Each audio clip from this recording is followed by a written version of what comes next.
A hi guys, welcome to my mini blog. మేమైతే ఒక చిన్న వర్క్ మీద బయటికైతే వెళ్తున్నాము. మేమైతే ఇక్కడ ఇన్కమ్ క్యాస్ట్ అయితే అప్లై చేస్తున్నాము. మీ సేవ దగ్గరకు వచ్చి ఫామ్స్ అన్ని ఫిలప్ చేసి మేమైతే అప్లికేషన్ పెట్టడానికి మళ్ళీ మీ సేవకి అయితే వచ్చాము. అప్లికేషన్ పెట్టి మేమైతే ఫామ్స్ అన్ని మండల ఆఫీస్లో ఇచ్చేసి మేమైతే ఇంటికైతే స్టార్ట్ అయిపోయాము. మేము క్యాస్ట్ ఇన్కమ్ ఎందుకు అప్లై చేసామో నేనైతే అప్కమింగ్ వీడియోస్లో అయితే చెప్తాను. మేము ఇంటికి వచ్చే తర్వాత మళ్ళీ ఫ్రెష్ అప్ అయ్యి ఈవినింగ్ అయితే మార్కెట్కి అయితే వెళ్ళాము. ఇక్కడైతే మా అమ్మ కూడా వచ్చింది ఇక మార్కెట్కి. మేమైతే అన్ని కూరగాయలు తీసుకొని అమ్మ అయితే నాకు ఇక్కడ చెరుకు రసం అయితే ఇప్పిస్తుంది.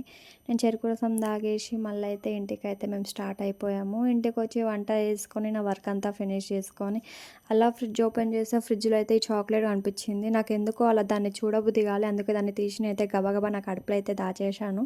ఇలాంటి వీడియోస్ ఇంకా కావాలంటే please do subscribe Shobha's Rathod YouTube channel. Summer కదా, నేనైతే డైలీ ఏదో ఒక జ్యూస్ అయితే తీసుకుంటున్నా. మీరు కూడా వాటర్ ఎక్కువగా తీసుకోవడానికి ట్రై చేయండి. ఇంకొక మినీ బ్లాగ్లో మళ్ళీ కలుద్దాం. బాయ్.